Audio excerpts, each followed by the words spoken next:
আমরা আজকে হাজির হয়েছি আরেকটি গ্রামার গেম নিয়ে। দেখো তোমাদের স্ক্রিনে 6টি বাক্য দেখতে পাচ্ছ।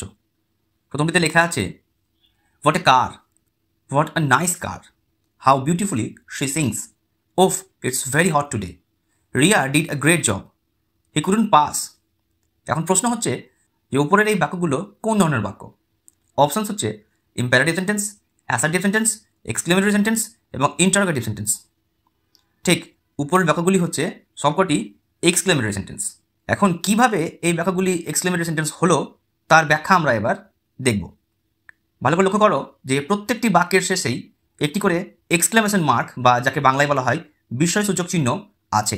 প্রত্যেকটি বাক্যের কোনো না কোনো বাক্য হয় হোয়াট দিয়ে শুরু হচ্ছে অথবা হাউ দিয়ে শুরু হচ্ছে, এবং কোনো কোনো বাক্যে আমরা দেখছি যে সাবজেক্ট বা নাউন দিয়েই শুরু হচ্ছে।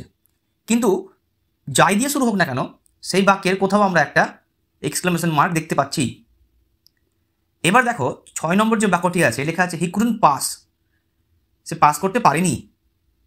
এই কথার মাধ্যমে বক্তা তার নিজের বিস্ময় প্রকাশ করছেন এবং এই বাক্যটি নেগেটিভ করা হয়েছে। তাহলে আমরা এটাও বুঝতে পারলাম যে এক্সক্লেমেটরি সেন্টেন্স নেগেটিভও হতে পারে।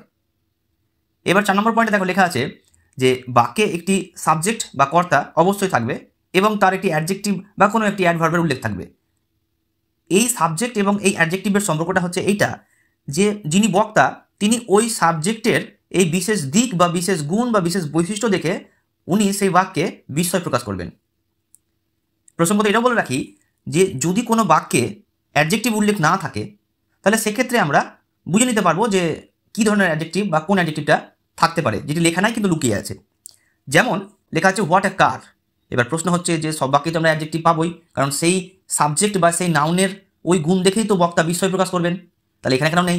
হ্যাঁ, এখানেও রয়েছে। একটু ভালো করে ভেবে দেখো যে একজন বক্তা বলছেন কি সুন্দর গাড়ি, তাহলে নিশ্চয়ই ওই গাড়িটার এমন কোনো বৈশিষ্ট্য রয়েছে, হয় গাড়িটা দেখতে খুব সুন্দর বা খুব রংচঙে, অথবা গাড়িটার বৈশিষ্ট্যগুলো খুব ভালো। তাহলে এই গাড়ির যে বিভিন্ন দিক থাকতে পারে সেগুলি দেখেই নিশ্চয় আমাদের বক্তা আশ্চর্য হয়েছেন এবং উনি বলছেন।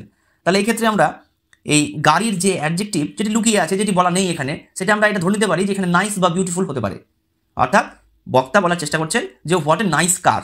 4 নম্বর যে বৈশিষ্ট্য দেখো লেখা আছে কোনো বাক্যে ভার্ব যদি না থাকে তাহলে বুঝে নিতে হবে যে ওই বাক্যে প্রেজেন্ট টেন্সের কোনো একটা বিভার্ব যেটা কিনা অ্যাম, ইজ, আর এর মধ্যেই কোনো একটি আছে। অর্থাৎ যদি কোনো বাক্যের আমার ভার্ব বোঝার প্রয়োজন মনে হয় যে না এই বাক্যে তো ভার্ব উল্লেখ নেই, তাহলে এই বাক্যে ভার্বটা কোন টেন্সে থাকতে পারে, তখন সেক্ষেত্রে ধরে নেবে যে ওই বাক্যে প্রেজেন্ট টেন্সের যে 3টি বিভার্ব রয়েছে তার মধ্যে একটা রয়েছে অ্যাম বা ইজ বা আর। এবার যেটা প্রাসঙ্গিক বলে মনে হবে, যেমন ধরো হোয়াট আ কার, এখানে কিন্তু কোনো ভার্বের উল্লেখ নেই, তাহলে আমি বুঝতে পারছি যে কারটা হচ্ছে একটা 3rd পারসন সিঙ্গুলার নাম্বার, তাই সেক্ষেত্রে অ্যাম একদমই হবে না এবং সিঙ্গুলার নাম্বার তাই আরও হবে না। তাহলে এখানে নিশ্চয়ই ইজ ভার্বটা লুকিয়ে রয়েছে।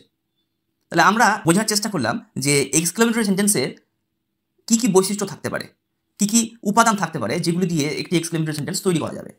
আমরা এবার দেখব যে একটি এক্সক্লেমেটরি সেন্টেন্স তৈরি করতে গিয়ে আমরা কোন কোন স্ট্রাকচার পেতে পারি। দেখো তোমাদের স্ক্রিনে তোমরা 6টি স্ট্রাকচার দেখতে পাচ্ছ, যেগুলি প্রত্যেকটি দিয়েই আমরা এক্সক্লেমেটরি সেন্টেন্স তৈরি করতে পারি। যার প্রথম স্ট্রাকচারটি হচ্ছে word plus article plus noun এবং শেষে রয়েছে একটি এক্সক্লেমেশন মার্ক।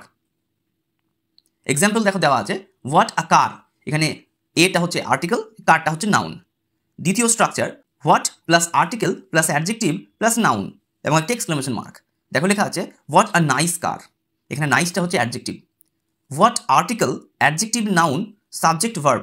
যেমন দেখো লেখা আছে what a nice car it is.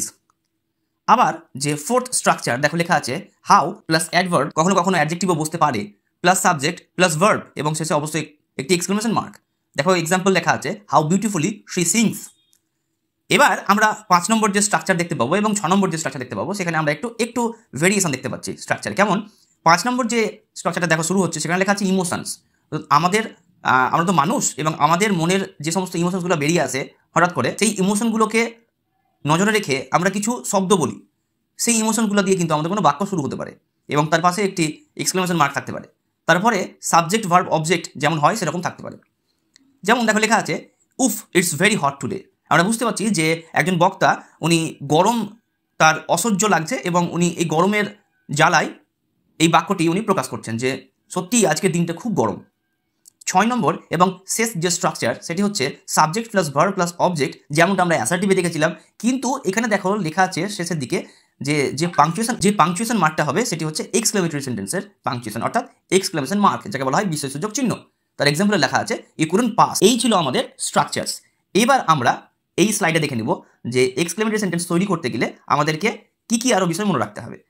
প্রথম পয়েন্টটি হচ্ছে যে এই বাক্যের মাধ্যমে বক্তা তার নিজের বিস্ময়, আনন্দ, দুঃখ, শোক, ভয়, ঘৃণা ইত্যাদি প্রকাশ করে থাকেন। এই বাক্যের ইংলিশ ভার্ব আমরা এক্সক্লেম আছে এটা বলেই ধরে নেব। এক্সক্লেম মানে হচ্ছে বিস্ময় প্রকাশ করা। আমরা এই ধরনের বাক্যে আমরা একটু আগে 1 নম্বর পয়েন্টে যে সমস্ত ইমোশনসগুলির কথা বললাম, যে বিস্ময়, আনন্দ, দুঃখ, শোক, ভয়, ঘৃণা, তার মতো করেই আমরা বিভিন্ন শব্দ লিখবো ইংরেজি বাক্যে, এক্সক্লেমেটরি সেন্টেন্সে পাবো। সেগুলি হচ্ছে এই দেখো এইরকম: উফ, অ্যালাস, হুররে, ও, ওয়াও, ব্রাভো, ফাই। এই ধরনের আমরা ইমোশনস দিয়ে বা ফিলিংস দিয়ে আমরা বাক্য শুরু করতে দেখব বা তৈরি করতে পারবো। এই ছিল আমাদের এক্সক্লেমেটরি সেন্টেন্সের মোটামুটি একটা পরিচয়। আশা করি তোমরা সকলেই বুঝতে পেরেছো। ধন্যবাদ, দেখা হচ্ছে পরের ভিডিওতে।